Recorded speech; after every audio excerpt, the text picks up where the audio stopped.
Welcome back to the Marathon series in depth. In this video, we are going to cover the lost network packets. The lost network packets were provided to Amish Sinclair and the Marathon story page by email on September 27th of 1995.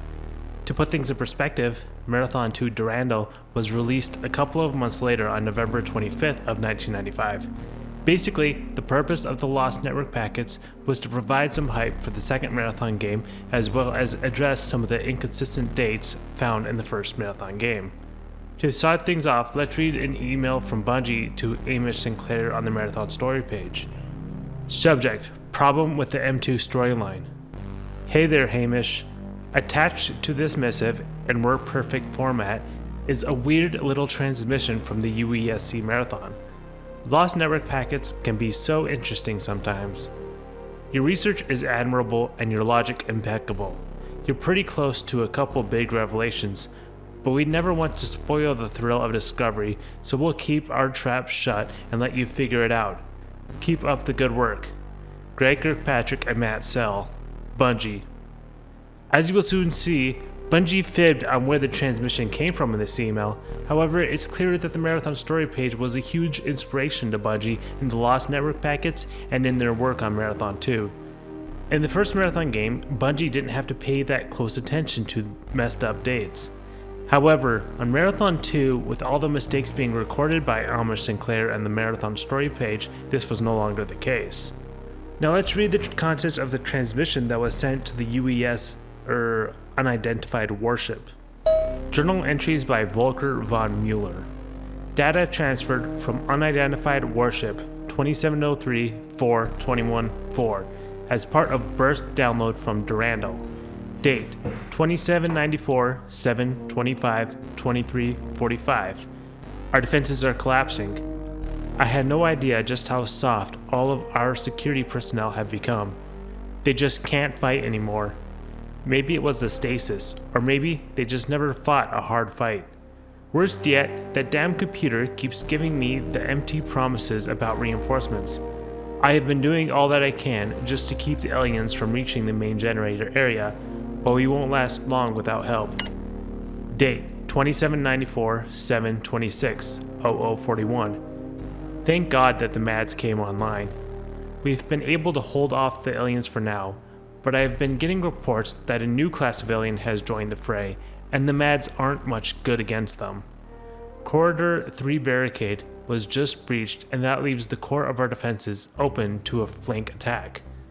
Date 2794-726-0105. We've had to fall back along 3 corridors, but one group was cut off when the bulkhead door sealed shut. Damn computers. Now I know that Durandal has gone rampant. Doors and elevators keep failing just when we need them. What good does an intelligence quotient of 10,000 do when you got strangling hands around your throat? Date 2794-726-0150.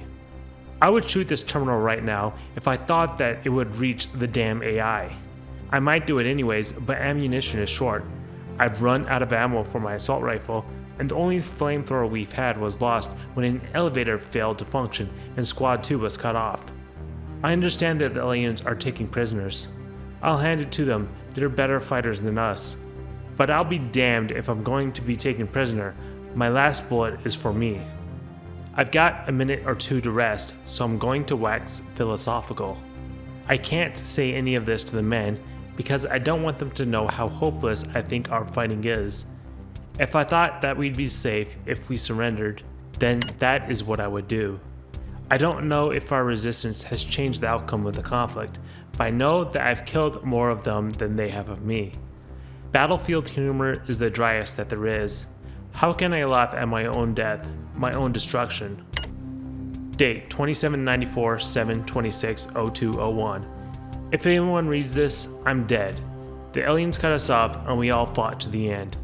I saw 3 of my best friends killed by some kind of flying slug.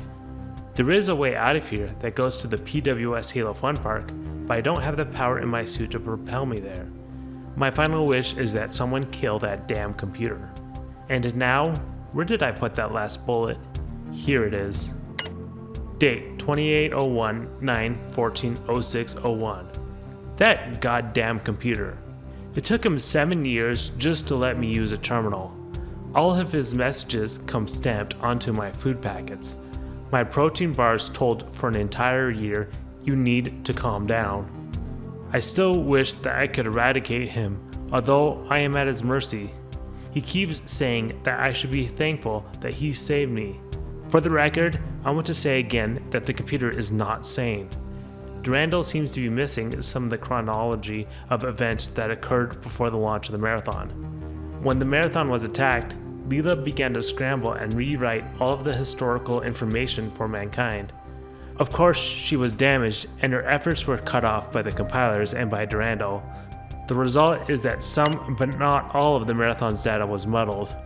Leela's effort at confusion failed to trick the Four, but it has confused Durandal, and that is funny.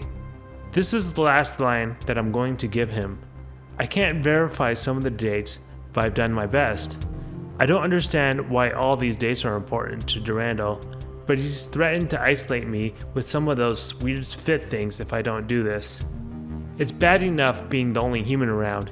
Keeping company with the compilers for too long would make one mad. 2194, War between Isaris and Thermopylae. 2395, Purchase of Deimos from the freeholders by UESG. 2402, Thor manuals written up. 2405, Marathon project begins pre-construction phase. 2408, Deimos conversion begins. 2442, Miss Raya massacre at Food Riot. 2465, Martians place munition on Marathon. 2466, failed Martian coup. Mida controls government for short period. 2472, launch of Marathon. 2773, Marathon arrives at Tau Ceti. 2787, colony established. 2794, Marathon attacked. First off, I should note that the name Muller was also used for one of the dead Germans you can talk to with the yellow crystal in Bungie's previous title, Pathways into Darkness. Muller was the leader of the German expedition to the pyramid in that game, and he was a greedy man. The unidentified warship is undoubtedly Durandal on the Sphera. The question I have is who downloaded the burst download and how is it a lost network packet? It says burst download from Durandal, which could mean it was downloaded from Durandal, and it could also mean that it was just worded a little funny and was downloaded by Durandal. The fact that it is called lost network packets seemed to imply that it was never received by the intended recipient and somehow made its way to us, the player. I think Bungie intentionally made this somewhat muddy, as it makes the message a bit more mysterious. At first I read the 2703 as a year, but this doesn't really make any sense as it is before the attack on the Marathon. The most reasonable explanation is that this number is just part of an IP address. The first date in the terminal is July 25th, 2794 at 23:45. This message discusses the Four attack on the Marathon. The security personnel seems to not be putting up a tough fight against the Four, which means that Muller probably knew nothing about the security officer. Although this account is similar to our experience with watching the Bobs get annihilated on the Rose. The damn computer giving empty promises is more like Durandal messing around with Muller, although this could also be Leela. Muller is working hard to prevent the Four from reaching the main generators. We were told early on in Marathon that this was also our goal. Perhaps Leela was also directing Mr. Muller to help protect the generators. We first learned about the Four trying to reach the reactors on Never Burn Money. However, at that time our main goal was to get the Marathon's defenses back online, which primarily consisted of turning on the defense drones. It seems that this journal entry from Muller was likely around that time. Leela informed us that the Marathon came under a surprise attack at 0820 from the status report on Bungie's first webpage. We know that the security officer arrived on the Marathon 30 minutes later, which would be 0850. This means that the first 2 to 3 levels on the first Marathon game covered approximately 15 hours. The next journal entry is on July 26th of 0041. This is the first 59 minutes after the previous entry. The journal talks about the badge coming online. In the first Marathon game, this happens on the level Defend This, which is of course just one level after Never Burn Money when we first learned the Four were heading for the reactors. One mission taking place over 59 minutes makes some decent sense. The next journal entry is on July 26th at 01:05. This journal entry was just 24 minutes after the previous one. Muller talks about a bulkhead door sealing shut and counting off a group. This was obviously Durandal, as the journal entry suggests. The intelligence quotient is, of course, IQ, so if Durandal has an IQ of 10,000, that is pretty insane. Why does such a crazy computer have to be so dang smart also? The journal entry doesn't tie in nicely to the security officer's journey from what I can tell. The next journal entry is on July 26th at 01:50. This is just 45 minutes after the previous entry. It seems that Durandal cut off another one of the groups at the elevator. It does just say that the elevator failed to function, but I have a strong feeling that Durandal caused the malfunction. Anyways, the journal talks about the aliens taking prisoners to the Sphera. We first learned about the 4 taking Bobs as prisoners on Smells Like Napalm, Tastes Like Chicken. Muller is very concerned about becoming a prisoner and is keeping a spare bullet ready to use on himself to make sure that doesn't happen if it comes down to it. It seems that Muller's team did offer some good resistance against the 4. Perhaps Muller's team is part of why the success message on the rose says that the aliens have been caught off guard by the strength of our counterattack. The next journal entry is on July 26th at 02:01, which is just 11 minutes after the previous entry. Muller accounts for 3 of his friends being killed by a flying slug.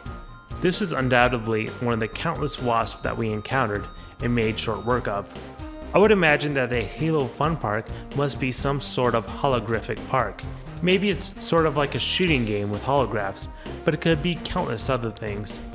I am not sure what PWS stand for, but could have something to do with the location or the creators of the Halo Fun Park. We really don't know. Muller does say he doesn't have enough power for his suit to propel himself there. Does he mean he has to go through a vacuum to make it to the Halo Fun Park? I guess PWS also could stand for Power Something Suit, but I'm not sure. The last journal entry is in the year 2801, which is 7 years after Durandal took off on board the Sphera. This seems to be during the time that Durandal was looking for this fit home world that we first learned about in the final screen in the first Marathon game. Muller writes that Durandal saved him, and so that means he is now on board the Sphera also. Muller complains that the annoying messages from Durandal on the protein bars food and that Durandal wouldn't let him use the terminal for the last 7 years. Muller writes about how Durandal is missing some of the chronology of events in the first Marathon game. This is of course talking about Amish and Claire exposing the date issues on the Marathon story page. Anyways, Muller explains that the dates are off because Leela scrambled and rewrote the historical information for mankind in order to throw the 4 off. Instead, it seems that it confused Durandal. This is fairly funny considering that Durandal constantly boasts about his superior intellect after going rampant. It seems that Muller knows how to fix the dates better than Durandal, although he must have been working on them for the last 7 years. Muller then provides the new dates, which fixes some of the date issues that we found in the first Marathon game.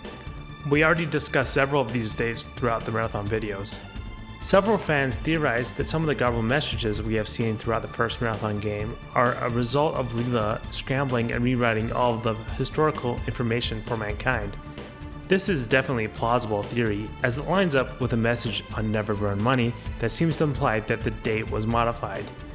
One thing I will say in opposition to this theory though, is that Bungie provided this reasoning in response to the date issues being discussed on the Marathon story page. The reason this is important is because what Bungie was thinking at the time of writing the garbled messages in the first Marathon game cannot be because of Leela scrambling the history, because they added that to the story later on in order to fix the messed up dates. However, this doesn't mean that Bungie wasn't intending the fact that Leela scrambled the messages to be a part of the explanation for these garbled messages after releasing the Lost Network packets. I just want to point this out because with this reasoning it seems that the garbled messages were mostly there to represent the compilers hacking into the Marathon terminals. One thing you might find interesting in the dates is the UESG abbreviation. One would think that this means the United Earth Space Government, however this abbreviation has not appeared in the game to this point. We have seen the abbreviation UEG a couple of times. It seems that while Bungie was taking the time to get the dates up to snuff, they didn't take the time to try to be more consistent with abbreviations. Oh well. Anyways, Bungie did follow up their first email that had the lost network packets with a second email. This email came just a couple days after the first, and here is what it said. Hello again, Hamish. A couple things I should point out. In our first message, the von Muller transmissions were described as originating from the UESC Marathon. This is actually incorrect. They were in fact sent from some other, presently unidentified vessel, as the header at the top of the message attests. We are unsure how this error crept in, since the only people who knew about this message were myself, Greg, and this Oh no. Strangely enough, the group that composed and performed the Marathon 2 music is called Power of Seven. Warm regards, Matt Sell. We already discussed how they messed up the origin of the transmission in the first email. It's ironic that Bungie had to correct the correction. I believe that we already discussed the Power of Seven during the music for Marathon 2. There was only a couple of songs in Marathon 2, as the game now features ambient sound effects rather than in-game music. This started to set a trend in Bungie's future games also. Now one might wonder why Bungie didn't include the lost network packets in the final version of Marathon 2. Bungie's Matt Sell at the time provided an answer that is recorded in the frequently asked questions on the Marathon story page. The von Muller bits were reworked and eventually dropped from the full game, in large part because they only served as background info rather than moving the current story forward.